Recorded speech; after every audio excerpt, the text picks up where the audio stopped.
J'ai le plaisir d'être là ce matin donc, pour partager avec vous les stratégies communautaires de l'Ouest dans le cadre de la lutte contre la COVID-19.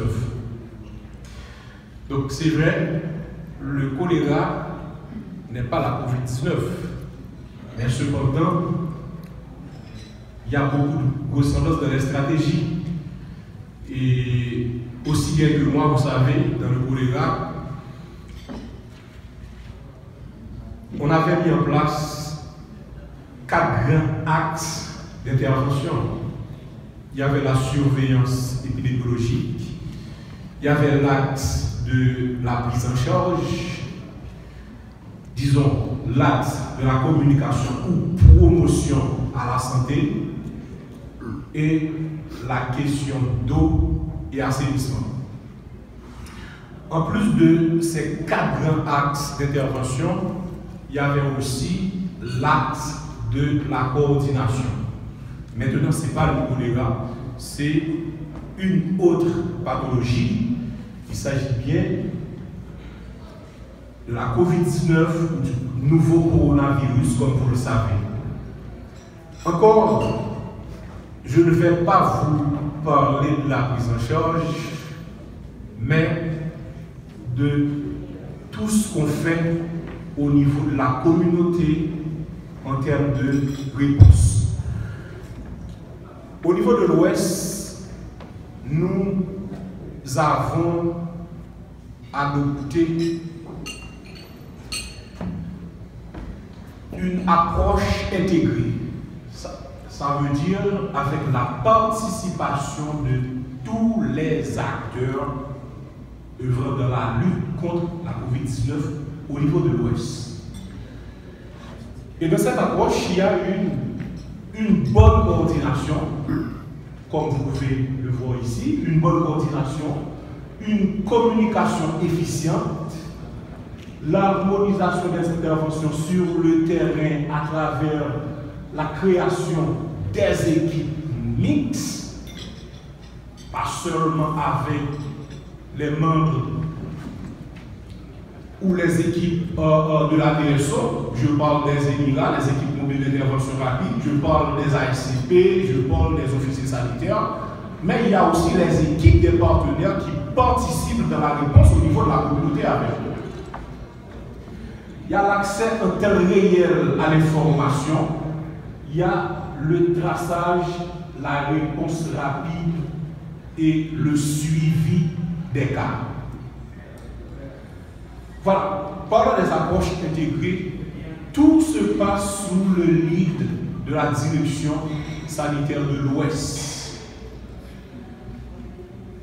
Il y a les acteurs communautaires, il y a les équipes de surveillance, il y a les équipes de sensibilisation, il y a les équipes de riposte. Ici, vous voyez, là où on parle des équipes de sensibilisation, il y a un travail à faire. Là où on parle des équipes de riposte, il y a encore un travail à faire. Merci. La coordination, c'est un élément clé de la lutte. D'abord, on se réunit 2 fois par semaine, tous les lundis et tous les jeudis. Dans ce type de rencontre, on a avec nous les acteurs WASH, les acteurs santé, etc. Et qu'est-ce qu'on fait? On présente la situation épidémiologique, on partage les informations et on prend les décisions dépendamment de l'état de la situation. Voilà. Toujours dans la question de l'approche, des approches intégrées, il y a les équipes de surveillance et de riposte, il y a les Émirats, les ONG, les ASCP, les officiers sanitaires. Donc, on travaille en étroite collaboration.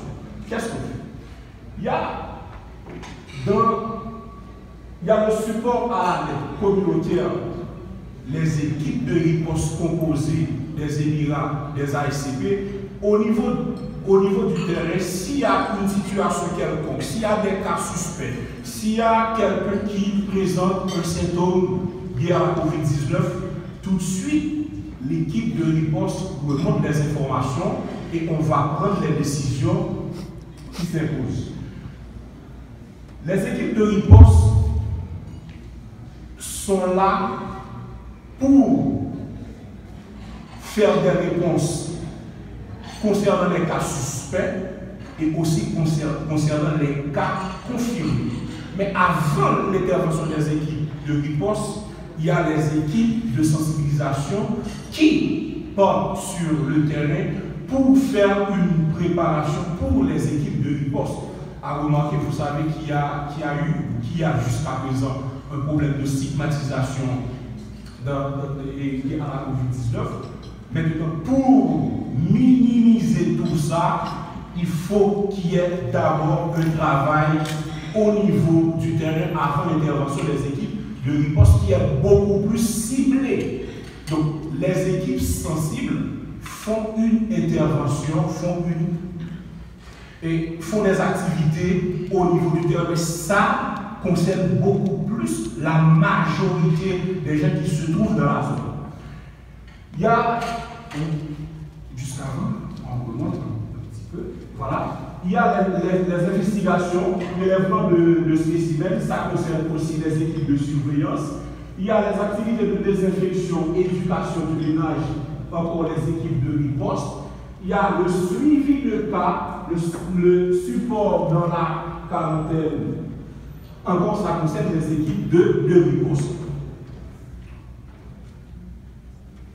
Voilà. Maintenant, là, c'est le rôle des équipes de sensibilisation. Comme j'avais dit tout à l'heure, il y a deux grandes équipes. Il y a les équipes de riposte et les équipes de sensibilisation. Pour les équipes de sensibilisation, ces équipes-là participent à la sensibilisation de masse, la sensibilisation ciblée dans les quartiers de provenance des cas confirmés. Maintenant, il faut dire, une fois que la liste des cas suspects ou la liste des cas confirmés est disponible au niveau du département, il y a un premier travail réalisé par l'équipe du département. Donc, on appelle les concernés pour les informer des activités qu'on va faire dans leur zone. Il y a la sensibilisation de masse, la sensibilisation ciblée dans les quartiers de provenance de ces cas confirmés. Il y a installation de points de lavage des mains, c'est sur la responsabilité des équipes de sensibilisation.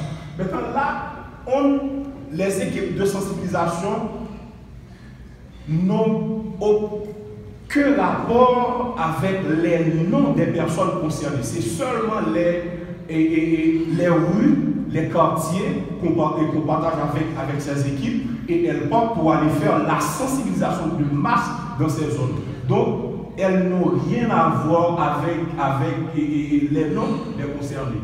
Il y a le rôle des équipes de riposte.